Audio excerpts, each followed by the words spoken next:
Hello, I'm Double Donut. I'd like to talk to you today about Sekiro, Shadows Die Twice.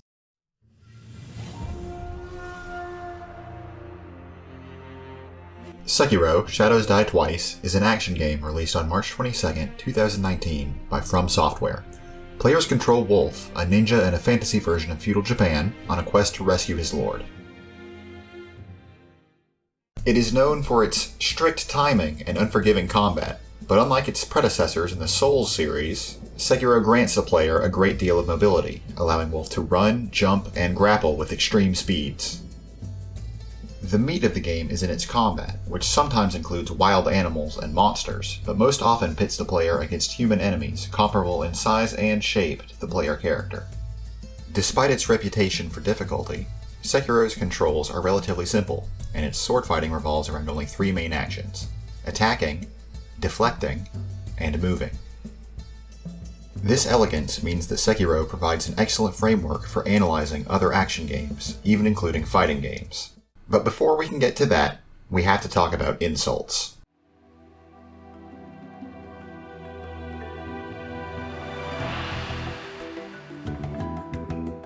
The Secret of Monkey Island is a point-and-click adventure game released in October 1990 by Lucasfilm Games. Players control Guybrush Threepwood, a young man in the Caribbean who wants to become a pirate. Like most adventure games, players control the game by using different verbs to interact with the world, as well as the characters and objects within it. There's a lot to say about Monkey Island that we don't have time for today, so we're going to move on to the most important subject here: insult sword fighting. As an homage to classic swashbuckling films and novels, Monkey Island, of course, had to include some form of sword fighting. But this presented two problems. First, the game is very lighthearted, and unsuited to the kind of violence realistic sword fighting would portray. Second, the game engine was unsuited to fast-paced action.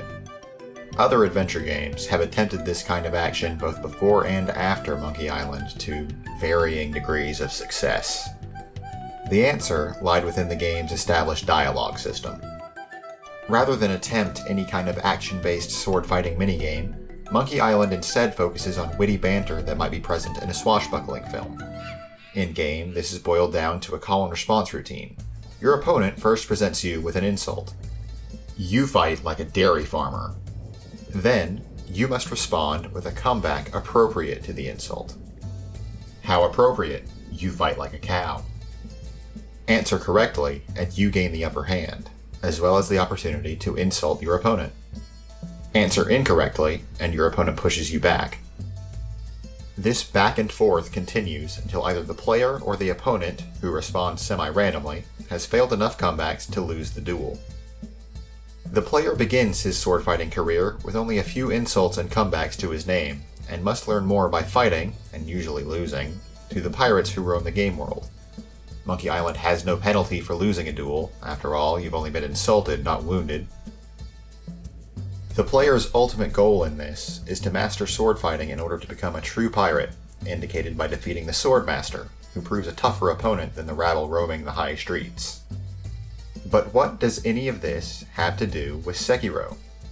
One way to view combat in action games is as a series of what I'm going to call situations. This is a term I've borrowed from fighting games, and essentially means exactly what it sounds like. The opponent, in this case the game's AI, has required the player to respond to it in some way in order to progress. I think we can roughly divide a situation into three segments: recognition, understanding what the game has presented you with; analysis, understanding what actions you can take to resolve the situation; and execution, actually pressing the buttons the right way to take those actions. In Monkey Island, all three of these are obvious due to the pace of the game. We can easily recognize the situation. Every possible situation is essentially the same thing. The enemy pirate has insulted us, and as there is no time limit, we can easily tell what the insult is. There's even an option to ask the opponent to repeat their insult if you missed it. Analysis is the only part here with any challenge, and again we have all the time in the world. Guybrush either knows the correct comeback, in which case we pick that one, or he does not, in which case we have to hope that we can learn it later. Figuring out which comeback to use can also be part of the challenge here, but we'll revisit that in a moment. Execution, likewise, is simply a matter of clicking the right comeback on the screen. When viewed this way, insult sword fighting is more or less a very slowed down version of an action game. Now, let's examine a situation from Sekiro and apply the same ideas. This is Genichiro Ashina, the third boss fight in Sekiro, and an early roadblock. This is the point in the game where the player is expected to understand the basic game mechanics and systems, and if they do not, Genichiro is likely to mercilessly chew them up. Genichiro has many attacks and patterns, but let's focus on just one for now. Genichiro often uses this jump slash, which is highly telegraphed and relatively easy to block or deflect. However, he always follows it up with what the game calls a perilous attack, a shared mechanic for most enemies throughout the game. Perilous attacks are indicated with a musical sting and a kanji appearing above the opponent's head,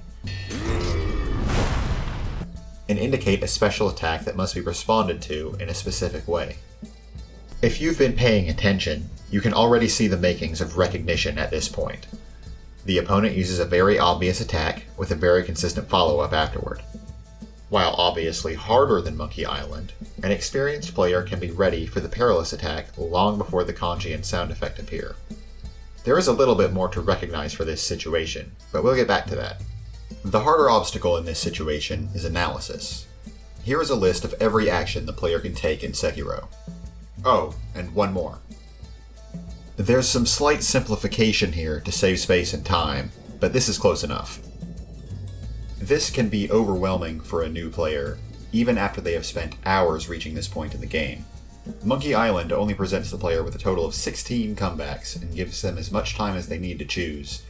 Sekiro demands a choice immediately. However, with experience, this list becomes much less daunting.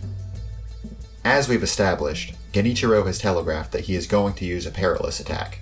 In earlier encounters, the game has taught the player that there are only 3 types of perilous attack. Thrusts can be countered by dashing into them. Sweeps, which can be countered by jumping over them. And grabs, which must be avoided entirely.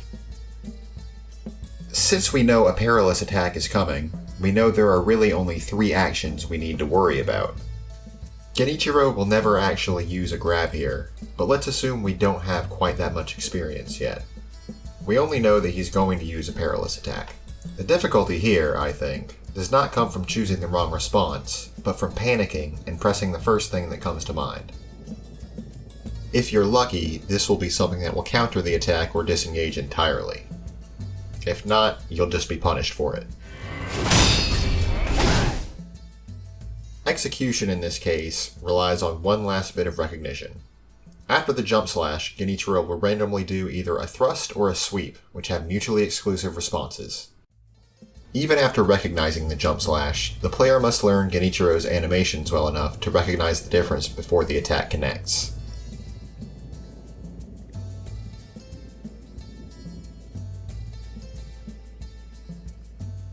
This is similar to what would be called a mix-up in fighting games. Cleverly, the game trains the player by not having Genichiro use the sweep until the second half of the fight, and a sharp-eyed but inexperienced player is much more likely to be hit by the sweep the first time they see it. Going back to fighting games again, this would be referred to as conditioning. Luckily for the player, the execution here is made easier by the very generous timing. As long as the player dashes forward after the perilous attack indication, they will counter the thrust, and the player becomes immune to sweep attacks upon pressing the jump button sometime before they actually leave the ground. This is just one situation for one boss at one point in the game, and the player will have to learn many more throughout the course of the game, both in this fight and in later ones. However, it is my opinion that in Sekiro, every situation has a correct answer, just as every insult has a correct comeback. There is one more similarity I haven't mentioned so far. Upon meeting the Swordmaster, the player will learn that she uses her own set of insults, unfamiliar to the player at that point. However, in perhaps the most clever part of the minigame, each of the Swordmaster's insults is vulnerable to a comeback that the player has already learned. "There are no words for how disgusting you are" becomes, "There are no clever moves that can help you now." However, yes there are, you just never learned them, will counter the latter just as easily. The player has already learned how to counter most of Genichiro's tricks before they reach him if they've been paying attention, and the same is true for every other difficult enemy in the game, with one exception. Owl, a late game boss, has his own set of fairly unique tricks, and, notably, does not use perilous attacks, but instead fights in a similar way to the player character. If the player has been paying attention, they should be ready for most of his fight, but they'll need to wrap their head around how to apply old concepts to new tricks. This concept of situations being the main obstacle to the player can be applied to a wide variety of games, both action-based and otherwise, and difficulty can be altered by stressing different parts of the situation, or by applying time pressure in different ways. An RPG might make your analysis more difficult by making it impossible to predict what the truly best option is. A shooter might inflict a higher execution barrier by expecting quick, precise shots. Fighting games, in many ways, derive their difficulty from all three. Recognition is often deliberately impossible, whether down to your opponent's actions being too quick to react to, or from your opponent's ability to be unpredictable. Execution can be enforced through techniques that require practice and dexterity to perform, or through highly specific execution requirements for different situations. And in some games, analysis becomes a problem all by itself. Here are all of the moves that Claudio can perform in Tekken 7. He has around 60 moves that the player can choose from. That's the smallest move list in the entire game. But, like Sekiro, an experienced player can pare this list down quickly. A long-range but slow move is unlikely to be useful at point-blank range. A high jab is unlikely to be useful if your opponent is crouching on the ground. Sekiro enforces correct decisions at almost every point in its combat, and quickly teaches the player what actions will work in which situations. A player who misreads a situation and is punished for it can usually quickly understand what action they should have taken instead.